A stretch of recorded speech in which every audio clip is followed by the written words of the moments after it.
तरीका है, हमने खुद देखा हुआ है। और आपको याद होगा कुछ महीनों पहले जब तस्वीरें सामने आई थी कि कोई आटा लेने के लिए जाता था तो गोली चलाते थे, क्योंकि वहां पर भुखमरी के हालात इतने ज्यादा खराब थे। और आज ये देखिए, शुरू से रोहित, पिछले 30-35 सालों से जो देखा है हमने कि भुखमरी से पाकिस्तान की हालत ऐसी हो चुकी है कि वहां पर लोगों को राशन की दुकानों पर लंबी लंबी कतारों में खड़े होना पड़ता है।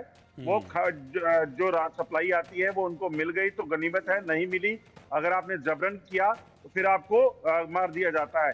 कई बार वहां पर गोली चलने से, गोली लगने से लोग मारे गए हैं खाने के चलते। मगर हैरानी की बात इसमें यह है रोहित कि तब भी पाकिस्तान सरकार को इतने सालों में समझ नहीं आया कि हमारे पास खाने को पैसे नहीं है, हम अपने लोगों को भुखमरी से मार रहे हैं, हम अपने लोगों को बिजली पानी नहीं दे पा रहे, मगर आतंकवादियों को पाल रहे हैं।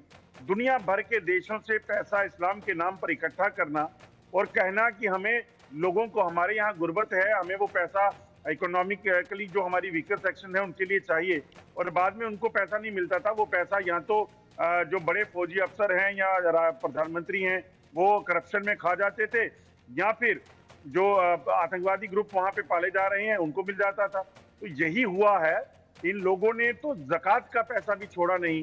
तो इस वजह से आप समझिए कि वहां पर हालत जो हो रही है उसके पीछे की वजह यही है कि इन लोगों ने। अच्छा, एक मिनट रोक रहा हूं आपको, ब्रेकिंग न्यूज एक आ रही है। पहलगाम हमले के बाद एक और बड़ी खबर, भारत का बड़ा एक्शन, सभी राज्यों में मौजूद पाकिस्तानी नागरिकों को वापस भेजने का आदेश दिया गया है। पाकिस्तान के सभी वीजा रद्द किए जाएंगे, सभी 17 तरह के वीजा रद्द किए जाएंगे और सभी राज्यों के गृहमंत्री ने आपस में बात की है कि सभी पाकिस्तानी जो हैं उन्हें यहां से वापस भेज दिया जाए। इस वक्त की ब्रेकिंग न्यूज मैं आपको बता रहा हूं। आपने देखा होगा कि कल जो पाकिस्तानी एम्बेसी है उसके बाहर भीड़ लगी हुई थी, लोग रो रहे थे वहां पर, लेकिन वो पता नहीं किस बात का जश्न मना रहे थे। हमने केक ले जाते हुए उनको देखा था। खैर, ये तो इनके खून में है, खून बहाओ और जश्न मनाओ। लेकिन ये आप ये समझिए अजय कि ये बहुत बड़ी चोट है। मतलब करनी मुनीर की, करनी शहबाज की, करनी आतंकियों की, हाफिज सईद की, और भुगतना पाकिस्तानियों को पड़ रहा है। अब जाना तो पड़ेगा जब यहां से भेजा जाएगा तो, लेकिन कोस रहे होंगे पाकिस्तानी भी मनी मन, शहबाज और मुनीर दोनों को, आई एम श्योर।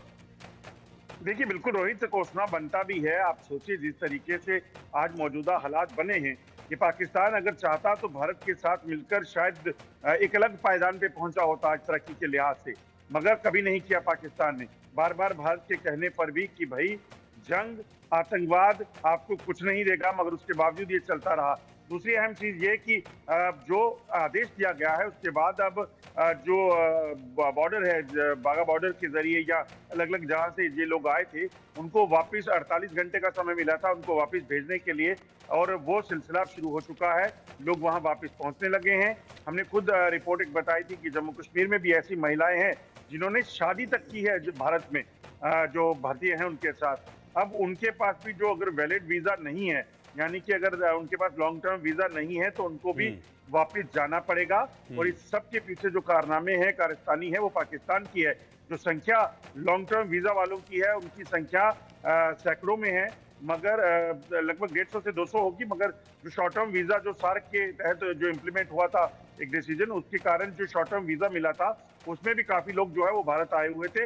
अब उनको भी वापस जाने के लिए कह दिया गया है। तमाम जो स्टेट्स के एडमिनिस्ट्रेशन हैं वो उनको आइडेंटिफाई करके उनको वहां से डिपोर्ट करने के सिलसिले में जुटी हुई हैं। ठीक है, संजय शर्मा भी इस वक्त मेरे साथ हैं इसी खबर पर अपडेट के साथ। संजय, अब सभी राज्यों के गृहमंत्रियों ने बात की है और यह एश्योर किया जा रहा है कि अब जल्द से जल्द जितने भी पाकिस्तानी हैं उनको वापस भेज दिया जाए पाकिस्तान, क्योंकि अब भरोसा नहीं है इन पर। बिल्कुल, भारत सरकार की तरफ से जो डेडलाइन जारी की गई थी 48 घंटे की, वो 48 घंटे की डेडलाइन आज समाप्त हो रही है। और आज केंद्रीय गृह मंत्री अमित शाह ने खुद देश के सभी राज्यों के मुख्यमंत्रियों से बात की है। उनसे खुद साफ हिदायत दी कि किसी भी हालत में कोई भी पाकिस्तानी नागरिक उनके राज्य में अगर है तो उसको आप डिपोर्ट कर दीजिए या फिर उसको अरेस्ट कर दीजिए, क्योंकि उनकी डेडलाइन खत्म हो रही है। उनके सभी के वीजा आज रद्द हो जाएंगे। तो आज वीजा रद्द होने के बाद में उन सभी के जो भारत में जो भी नागरिक रह रहे हैं पाकिस्तान के, वो सभी अवैध रूप से रहते हुए नजर आएंगे। तो लिहाजा उनको गिरफ्तार किया जाए, उनको अरेस्ट किया जाए, उनको डिपोर्ट किया जाए। तो ये सीधा सीधा साफ निर्देश अमित शाह की तरफ से दिया गया। साथ ही साथ उन्होंने सभी मुख्यमंत्रियों को यह भी निर्देश दिया कि किसी भी हालत में अपने अपने राज्यों में प्रिकॉशंस लें और हिंदू मुस्लिम दंगे किसी भी हालत में न भड़कें, इस बात का विशेष रूप से ध्यान